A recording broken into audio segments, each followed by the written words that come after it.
BJP అక్కడ చేర్చుకుంది, రేవంత్ రెడ్డి ఇచ్చిన కుటుంబానికి టికెట్, ప్రోటోకాల్ లేకుండా చేశారు, తప్పు లేకుంటే కోర్టును ఆశ్రయించాలి. రేవంత్ అవమానాలు ఎదుర్కొన్నాడు, ఈ విషయంలో నచ్చిండు. రేవంత్ అవమానాలు ఎదుర్కోవడం కూడా ఈ స్థాయికి వచ్చిండని రేవంత్ ని మెచ్చుకునేటువంటి మాట ఏదైతే ఉందో ఒక నాయకుడిగా తనలో ఉన్నటువంటి లక్షణాన్ని బయటపెట్టినటువంటి స్టేట్మెంట్. అదే వేరే వాళ్ళు అయితే చెప్పారు, అస్సలు చెప్పుడు. అంటే మోర్ ఓవర్ తను ఉద్యమ నాయకుడు కదా, సో ఆ ఆలోచన చాలా బలంగా ఉంది తనలో.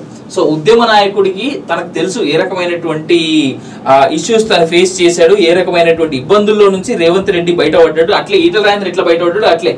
సో ఆ రెస్పెక్ట్ ఈటల రాజేందర్ విషయంలో, అంటే ఒక నాయకుడి లక్షణం ఏంది, తోటి నాయకుడిని ఎలా మెచ్చుకోవాలి, ఎలా తిట్టాలి అనేటువంటి తెలిసి ఉండడం, విఘ్నత కలిగి ఉండడం.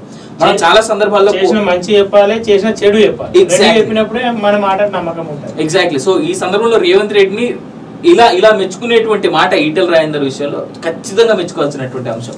నాయకుడు అంటే ఎలా ఉండాలి అనేటువంటిది ఈటల రాజేందర్ చూసి తెలుసుకోవచ్చు ఈ ఒక్క విషయంలో మాత్రం. సో ఖచ్చితంగా వేరే నాయకులు కూడా ఇలా తమ తోటి సహచర నాయకులు ఏ విధంగా ప్రవర్తిస్తున్నారు ఏంటి అనేటువంటి చూసి నేర్చుకొని తెలుసుకుంటే మంచిది అనేటువంటిది మేము ఇచ్చేటువంటి సలహా. మేము చాలా చిన్న పురుగులం అండి, చాలా చిన్న వాళ్ళం ఈ సమాజంలో.